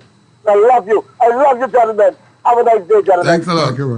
Thank you, and have a nice day yourself. Yeah. You know, I want to continue with the question because it is important for our people to understand what is happening with the St. Lucia Labour Party. For decades, they have not changed their style. The MO has remained the same way. And we will get back to that when I get this after this call. Especially good morning to you. Hello. Hello, good morning, Mr. Champagne. Good morning to you. Sir Michael, Alan Chastanet, and Mr. Peter Josie. Good morning. I would like to say to you, elderly statesmen, according to Mr. Bermuda, that I am very, very happy to, for the information that you are giving to St. Lucians. And I pray that St. Lucians will listen and make the right decision and allow St. Lucia to be great again. Yes. Vote the UWP party because they are the ones who are trying, and we have seen the difference in 4 years. Yes. I would also like to say to you, elderly statesman, Mr. Champagne, at the age of 18, yeah. I grew up as an SLP, my whole family. Mm-hmm. And at the age of 18, I got to understand a little of what's going on. And I realized that the SLP, from that time, I will not say the year and stuff my age, but I realized that the SLP is always a party that's, prone to violence. Yes, and don't allow people to support another party freely. People are not supposed to be afraid. And when I was 18 years, I left. I didn't tell my parents. I didn't tell anybody. I left. I said, I cannot support a party like this. I think that was my first voting right. Mm-hmm. And I left, and I started following the UWP party. I grew to an older age, and I started being neutral. But I'm going to implore my St. Lucian people today, if you are neutral, stop being neutral and vote the United Workers' Party. They are doing a wonderful, excellent job. Yes. An excellent job, and we cannot bring ourselves back to the place where we were a few years ago. I pray that St. Lucians use their intelligence, not their education, because education doesn't say you're intelligent. Use your intelligence. Vote the United Workers' Party. Let St. Lucia rise again. Yes. We need this in our country. And vote Mr. Alan Michael, Honorable Alan Michael Chastanet back into office together with his dream team, who are doing wonderful for our country. And I end with this. I will call again. Thank you so much. Caller, thanks a lot. So much. That's Amen. Okay. And you heard what the caller said about the violence, and she realized that this party is a party that believes in violence. And we have seen it. You asked a question a while ago, Champagne. Yes. The same thing they said. We want our country back. What is Mr. Trump saying? Mm-hmm. That he's the only one to run it. Yes. Special good morning to you. Hello. Good morning. Hello, good morning. Good morning to you. I'm on air, Champagne? Yes, you are. Yes. Good morning again, St. Lucians. Like the previous caller said, St. Lucia, wake up. Yes. Okay, we have seen the light. Well, I have seen the light. And I want to let those who do not know Prime Minister Alan Chastanet, I've worked with him, and he is one of the best Oh, so yes. far. One of the best Minister of Tourism the world will ever see. Mm-hmm. So, St. Lucia, we don't know what we have unless we lose it. Mm-hmm. So I'm asking all St. Lucians who want a new St. Lucia to vote for the United Workers' Party. Good day to all. Thanks a lot, caller. Thank you so very much, caller. Yeah, you wanted to say something? I was just saying exactly what I wanted to say to the previous caller. I will say to this one because it's the same idea. Yeah. I just wanted to assure both of them that I respect the wishes of the people of St. Lucia. I think we have more intelligent people in St. Lucia than we ourselves sometimes realize, and both of them will be fully happy at the end of the elections whenever it's called, because the people of St. Lucia are not going backward. We're going forward. Thanks for holding, caller. Good morning. Yes, good morning, Champagne. Good morning to you, sir. Good morning, panel, to Michael. Good morning, sir. Josie. Good morning, Once sir. again, very, very insightful. I want to go, the previous caller, Champagne, have hit that nail on the head directly.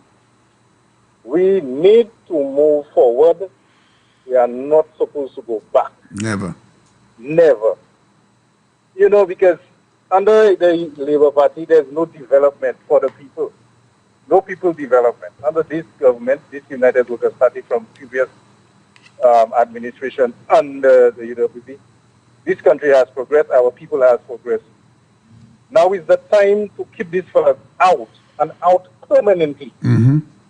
We don't need that in our country, Champagne. No, we don't. St. Lucia is on a way forward. We cannot afford to go back. We need to keep these guys out, and people need to come out. I do not want, if it happens, that somebody comes out and says, "No, they book it here, Alan Lausa." I do not want to hear that. Well, you regret. I don't know. I do not want to hear regret. Mm-hmm. Because this country is already on the path to greatness, and we need to keep this United Workers' Party under the leadership of Alan Michael Chastanet there. Yes, sir. You know, Champagne, I had a little talk yesterday with the guys at work. Mm-hmm. And then we mentioned Ojo Lad. Champagne, man, you see the amount of young people living there after 4 o'clock? A lot. Hundreds. Can you imagine what these young girls, these young ladies would be doing without a job? Can you imagine what these people would be doing sitting there? Frustration would kick in. They'll go sleep with anybody and anyhow for money. Yes, sir. Yes, sir. You know, they would do so many things. And these people have gotten the opportunity. And that is what this government is all about. Giving people the opportunity. And caller, not just this year or last year. It started from immediately. UWP on the whole. Yeah. Not this year only. Has given people this opportunity. And there are more opportunities to come. So why would you want to throw that away and give to some people that do not know how to move this country forward? And they have proven it. They cannot borrow. Can you believe it? You know, it had to get to the point where they could not borrow. No, but caller, we have to take this thing seriously, you know. And when Brother Norbert brought it up, a lot of St. Lucians just look at this thing on face value and think it is just a statement. When a government cannot borrow money from any financial institutions, this is sad. This is a sad day for our country. It is sad, and that tells. And what does it say about the person leading the country? That's my point. He's a bad manager. That is my point. And he does not need to be anywhere near. Anyway, gentlemen, let me give somebody else a chance. Thanks a lot, caller. I will recommend to Brother Champagne and to the people who are going to be leading the UWP campaign, election campaign. Yeah. One line in the Calypso I remember. In this day and age, yes. Remember, we passed that stage. That's right. You know that Calypso? That's right. That is what we have to play. Get the whole Calypso. In this day and age, remember, we passed that stage. We're not going back. Amen. Forward we're going. What would Why would it have a supporter of a political party to vote for that party after all they have heard for the last 4.5 years is immense criticism and acts of violence? What would it take for an individual to vote for a party like that? We'll answer that after this call. Special good morning to you. Hello. M. Champagne. Hey, partner, about you. Bonjour, ça nous fait? Moi là. Bonjour, M. Josie. Bonjour, frère, ça qu'a Et fait? puis, bonjour, M. Papa Premier ministre là. C'est Chastanet. Bonjour frère, bonjour frère, bonjour. Comment l'année a commencé? L'année a commencé, moi, manière, mais moi, j'étais dans un petit accident, mais après, bon Dieu, bah, il a venu meilleur. Après, bon Dieu, moi, je souhaite une bonne année, ok? Merci un peu, pareillement. Merci. Eh bien, moi, c'est un bagage qui a circulé en les social media, et puis, monsieur, non, c'est mon petit là, à sous-chaud, Et puis, en opinion, même, Madame Sala, supposé jouer une coille arrêtée, parce que ça, c'est un go fret. Et puis, en opinion, moi-même, Madame Sala pas même supposé voter by pays. Il supposé pour ID 4 bien, mais saisi pour pas voter by pays. Parce que si ou d'où mes pays, et un bagage fait en Capitol Hill, ou pas ça demander ça arriver au pays. Alors, ça, c'est opinion, moi, Madame Sala, il supposé pour ID 4 pour passeport empêcher de voter by pays. Eh bien, demain bon matin, là nous avons un programme avec ces polices là. Moi pas savoir si vous ça juste aller arrêter un monde pour post en bas sur social media. Moi quand même de ces polices là, si ça c'est un bail qui est nécessaire pour arrêter et même pour y aller parler bali, moi même ouais police pour parler bali, ça c'est opinion moi. Mais moi ça va about arrêter. Non mais c'est parce que ça c'est un fait. Oui. Ça c'est un fait pour I'm sure incitement is an offense. Okay. But Well, I'll have to Well, they're bringing Trump in for incitement now. That is true. As we're speaking, the impeachment is going against him. Yes, because of incitement. Yes. Okay, but now we need a lot of questions. Non, ça c'est tout pour le moment. Okay, beautiful. Alors, moi, Oui, okay, beautiful. Moi, quand les techniciens, les capitaines, c'est les bas qui parlent pas embêter koyo, c'est pas les bas qui mettent flambeau au gouvernement. Ah oui. C'est bon Dieu qui mettait flambeau au gouvernement parce que merci bon Dieu pour pays ça là en la main les bas. Ah ouais. Il partait pour pays en la main les bas. Ici toute bagaille était rapide. Écoutez ça partner. Est-ce que tu vois mon longtemps de dit bagaille te ici tellement mauvais. Nous va marcher yon la main devant, yon la main derrière. Ah oui, c'est bagaille gros moun toujours a dit. Ou savez manière pour expliquer ça comment? Ah oui. OK, on quitte ça. On quitte ça là. OK. OK. Champagne là où fini crier moi ni commission. OK, nous allons parler. Okay, beautiful. I want to go back to that question. It baffles me.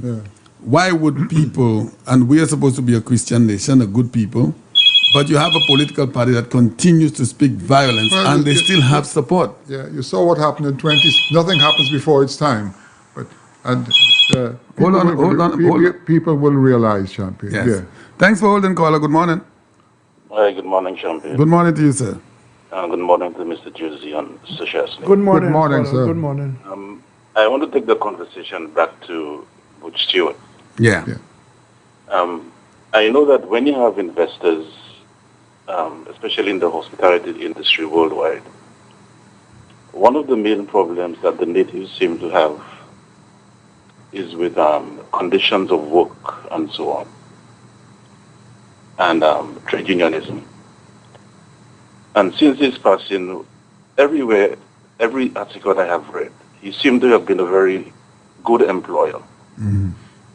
But I did not know too much about him in his lifetime. Since Sir Shasta said he knew him so well, has he ever heard any of his employees throughout the Caribbean islands or anywhere have a bad word to say about Butch Stewart? No, I haven't heard. To be honest with you, maybe because of my association, they haven't told me, but everybody I've spoken to gave the gentleman a lot of praise under the conditions.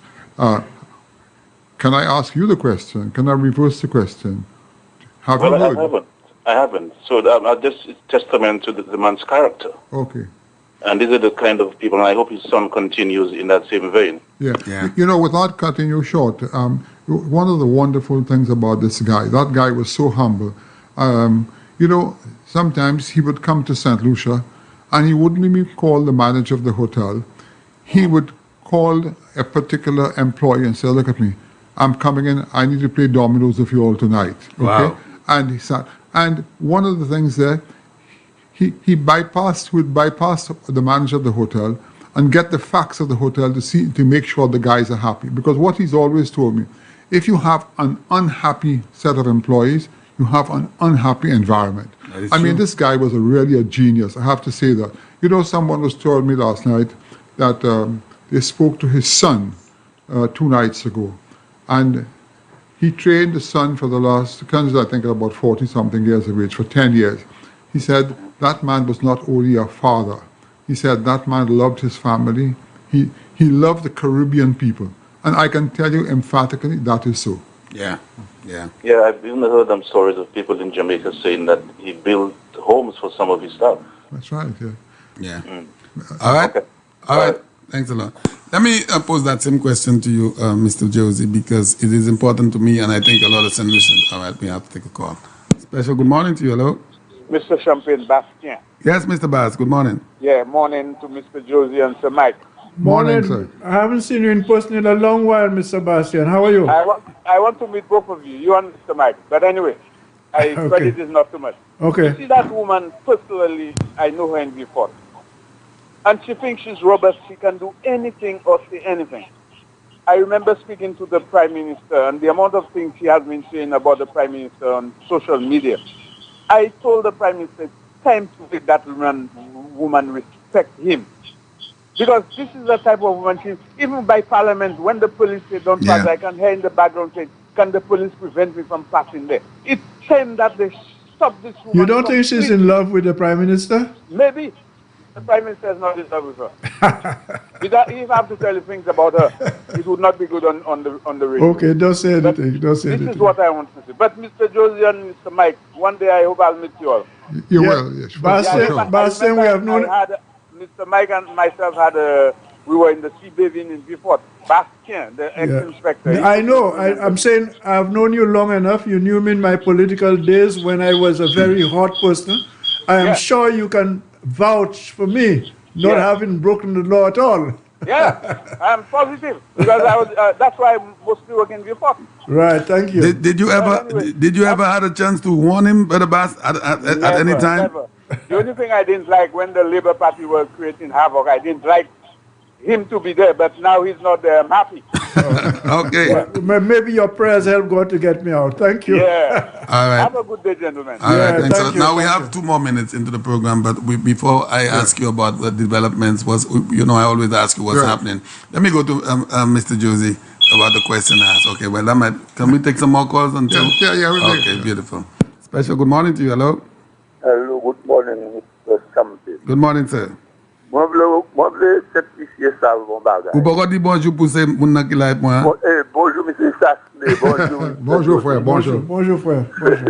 Bonjour, merci. Oui. Certifier ni pour comprendre. L'élection, c'est pas gamble ou pas gamble. Ça oui. L'élection, c'est pas un jouet. L'élection, c'est pas qui se fait, oui. Si nous tenions un gouvernement qui sortit, nous tirer.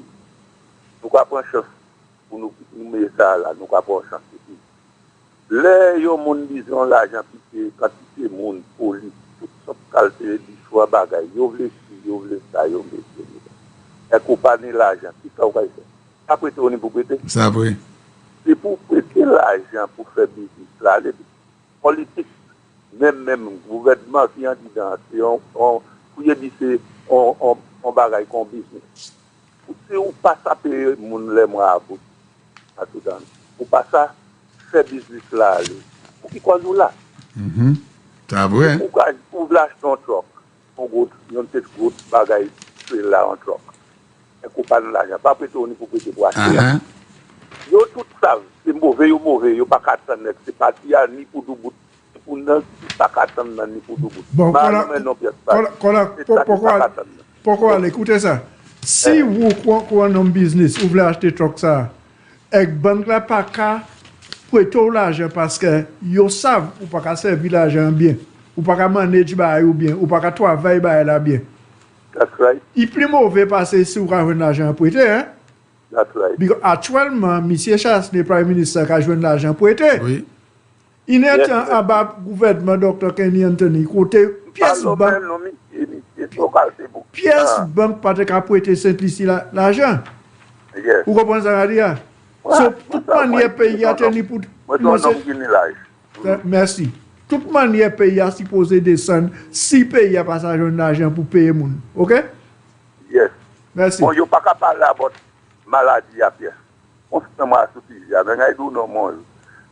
OK. Pas attendre, yo capable là, but maladie à. Coronavirus. Yo besoin manger, yo besoin si, yo besoin humain, yo besoin femme, yo besoin toute sorte de qualité bagaille. Et pays a pas qu'à faire l'argent. On l'a, si malade la chape, nous pas pris. Et quand on dit que le gouvernement fermer le pays, so pièce moun pas rentrer. Yo vle gouvernement fermer le pays, pièce l'argent pas rentrer. Tout le monde fait à présent. Bon, vous savez qui ça fait après ça? Pays a une insurrection. Tout le monde a révolté contre le gouvernement, c'est ça yo vle. Oui. Right. C'est pas moun qui aime le pays, yo pas aime le pays, yo pas aime Jean pays. Non, dis ça tous les jours. Tous les jours, là, on a tout il a dit, compagnie, on sait compagnie, parlons maintenant. Non, nous parlons maintenant, mais si un monde pas veut le gouvernement masser l'argent, yo veut payer fermé. Comment hier Saint-Lucien, quand on avait un hôtel, quand on avait n'importe côté taxi driver, côté yo kay prendre l'argent pour soin famille pour payer de l'eau, pour payer taxi, côté yo kay prendre l'argent. So laisse en fait tout le monde en direction et que yo à présent veut tuer le gouvernement. C'est ça, c'est pour la vle. Mais yo quoi c'est yo qui ni serve en tête yo quoi là. Yo des langues, yo c'est mon goût qui l'a en savane. Ça qui fait là. Saint-Lucien pas suivre ces moun ça là encore là. Si moi c'est à l'école, yo ka nous fermer pays. Là où fermer pays, yon pays, yo pas savent dire là où pays fermé. Yo savent bien. Yo savent bien. Mais mauvais. Yo savent bien. Tout ça changé. Criminel d'or, yo rajoute moi, yo pour l'argent moi, yo va faire mon garder bagage pas bon. À tout temps, tout criminel enragé, jol yo bon ouvert yo mange. À tout temps. Because yo pas pas l'argent pas rentrer, touriste fermé pas ici pas là, où ça et c'est moun qui commandé pour fermer, yo tout ça qu'a fait. Yo a champagne là. Oui. Radio mon ouvert. Okay, Bana. Merci. All right, so we're going to take one more call, and we have been wanting to ask, this is going to be our final call for the morning. I know if we stay here until 1, we will be getting calls until 1. A special good afternoon to you. Bon après-midi, Oui.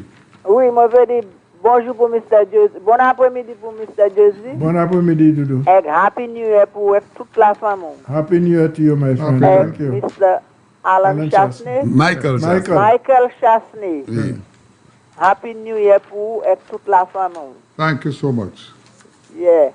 Et vous savez comment on dit là, Mr. Josie? Moi, je savais. Eh bien, moi, je vais faire avant l'année, ça a fini après, bon Dieu.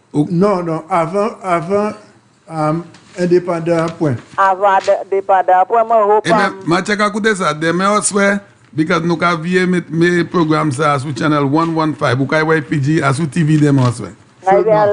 Oui, demain, on se fait. Pas la TV, moi, je non, moi, d'accord. C'est ça moi qui ai dit champagne. C'est pas Oui. Ça c'est area moi tout hein. Oui, area tout c'est la tournée des monde. Où ça côté moi fait. Merci. Absolument. Et moi ça côté l'ombre moi théorie tout. Eh ben c'est la moi la TV à tout. Pas bête quoi, moi après bon Dieu, all right, toute la femme OK, toute la femme après bon Dieu, tout le monde OK. Oui. Bon, en l'autre bail moi TV dou. Papa là toujours. Non, papa, maman, longtemps. Oh, papa, moi, je t'aime la maman. Il n'est plus passé 20 ans depuis moi. Ok, all right, ok. Oui. Oui, eh bien, ni un bon journée là, mais papa, bon Dieu. Ok, merci bien, je merci bien. Moi, je l'ai écouté ça, mais l'île est tellement chaud. Oui, moi, je juste écrit pour vous dire Happy New Year. Moi, je dit à la radio, mais merci bien, merci. Ok, ma check out. So, Michael. Okay. All right. Bye-bye. Okay, all right, Sister Lucia, we have to turn off the phone lines. But before our guest leaves, I wanted to ask a question. I've been wanting to ask this question. I know there's opposition, Brother Josie, in everything, in politics, in sports, and everything. But why would a people continue to support a party that is anti-development? They criticize everything that is good for a country. and they incite violence for such a long time. Why do people continue to support a party like that?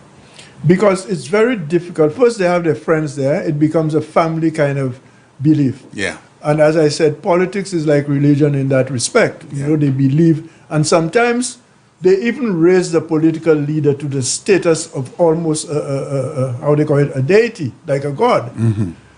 So that's one aspect, their belief. The second aspect, which is very true and relevant in St. Lucia, people cannot leave the Labour Party, or I guess the UWP is easier to leave. Because once you leave the Labour Party, you become an enemy of everybody, and you have to have a lot of guts to do that. Wow. Your friends don't want to talk to you. So you have to be inspired to say, you know something? This is not good for me. And I have to take care of my soul, my conscience, myself. I may suffer income because the government is in power. They don't like me if I leave them. But that is a chance I have to take and stand up as a man. Mm-hmm. To do that, Champagne, you also must believe that there is a superior being to you. Yeah. And that superior being, if you continue to pray and have faith, will take care of you. So it's not easy, but it's not impossible. And so these are the two things. The pull into the party is very strong because you have like-minded people, they're exchanging, they're always talking among themselves. It's just like St. Paul told the early Christians to do. Get together, always pray, exchange things. So you're giving each other strength to stay in that party. For you to leave now, it's difficult, and some people are afraid. Yes. That is why the Labour Party was so surprised the last elections. People will not leave and go and criticize because, as you say, it's a party of violence. The people who are with them, they know that. They will attack their own leader if the leader says anything that's out of the way. You ask a question. Wow. Look at what just happened in America. Yeah. What did Mr. Trump tell his vice president? If you don't support me, we're going to hang you. Can you believe it? Exactly.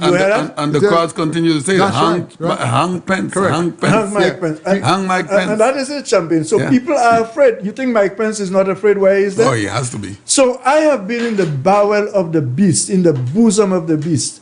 I know of what I speak. You understand? So in essence, you're saying to us, all of us in the world, that the Labour Party will continue to be that way. Yeah, and that is why I was also telling you, a lot of people, including the Labour Party, were surprised because the people that do not like them, but are among them and are afraid to leave, these people will go quietly and say, you know something, that is not the party for me. That is not going to help my children. Mr. Alan Chastanet has put so much work, so many roads. St. Jude is going up so nice. Hiwanora, all the other hotels that are due to start. I will give Mr. Michael Chastanet a chance again. Yeah. But I cannot say that for anybody to know. My neighbor must not know. I will wear my red shirt when I have to go. But on the day of election, I'm going to wear a white T-shirt or a white dress or whatever, and I'm going to give Mr. Chastanet a vote. Yes, amen. That is what will surprise a lot of people, and that's what is going to happen, Champagne. Yes, sir. As I told you the other day, I've been around a little while. When you see all the red shirts passing on the road or everything, they love to wear the red. Just count how many people are passing without red shirts. That's true. You understand what I'm That's telling true. you? Yeah. Just count and check. Make a quiet check yourself. And not even everybody in the red shirt heart is in it. They're there because they're afraid. That's a good assignment. I have been around. I know. They're there because they're afraid. The day you give them a chance to go in on their own and vote, you'll see what will happen. Wow. Any last words, Sir Michael? Anything? No, that I just want to say again my best wishes to all St. Lucians for the year 2021 and beyond. And we look forward to being with you every Wednesday as usual. Keep you abreast of what is happening. And I'm satisfied with what the government is doing. I've gone around to the various projects. The Prime Minister took the time off to take me to the grocery area, and I saw the amount of roads going in. And some people questioned about the Rodney Bay development. They don't realize that the reason why it had to be done because of the big development that's going to be taken at the Pope site. And don't forget, right opposite the Star newspaper in the north, this massive factory that's going up there by Blue Waters from Trinidad. Yes. Where they put up a tremendous factory. Are they not the owners of the Diamond as well? Those same people? They are involved, yes, right? Yes. Well, And along with some also, local people. and don't forget the 40,000 square foot warehouse going up at Union by the brewery. And a number of people, technicians arriving today actually. Yeah. The building is 60% finished already. Yeah. But a lot of internals and intricate parts of it are going to go up here. So, Mike, can you imagine the St. Lucian people living all of this development and voting? Can you envision that? Could you close your eyes and see? That would be disastrous. That would be a The people would not do that. No, they will not. Look at, for instance, They will not. I just spoke to one of the people at the terminal in Beaufort, and in the next month to 5 weeks, they'll be taking on 800 people at the Wow. 800 people. The new terminal construction. They started the piling, okay, and then at St. Jude's, you have 50 St. Lucians that are fully trained now who prepared all the cladding. Yeah. And the guy said that when he's finished, he's taking those St. Lucians away to do the cladding because it's a concept that they have now. Yeah. That they have been so good at the job. Wow. And you know something, Champagne? The coronavirus has slowed down the country a lot. Oh, it But guess what? definitely did. Sometimes when we look at it, we don't even remember because the country has been It's true. progressing all That the is time, right. with, without virus. Great point. Thank you. Great point. Thank the you. construction Thank of you very much. continued. Until next Wednesday. Gentlemen, Yes. until next Wednesday, so Michael, I hope you bring us some more development of what's going on, Yes. what will be happening in With appraisal, 2021. So Okay, let all of us and Sir celebrate. Michael, one last thing very quickly. Yeah. What time on Thursday? I know it's channel 115. Yeah, 8:30. 8:30, right? 8:30 Thursday evening Yeah, on channel the 115. rebroadcast. We'll have a rebroadcast Yes. of this. Of this program. Okay, thanks very a much, lot. Champion. All right, gentlemen, you have a great afternoon and a Yeah. very good day to you. Yeah, you- All right, St. Lucia, this was our first program, the end of our first program on Wednesday with Sir Michael Chastanet along with Mr. Peter Josie. Don't forget, tomorrow evening, for those of you, your family members are at work, they did not get to hear the program, they will be hearing it, and also it will be aired on channel 115 GVD TV tomorrow evening at about 8:30, and I know you will be happy you did. So tomorrow, get ready for that program. Will be rebroadcast on channel 115 GVD TV. All right?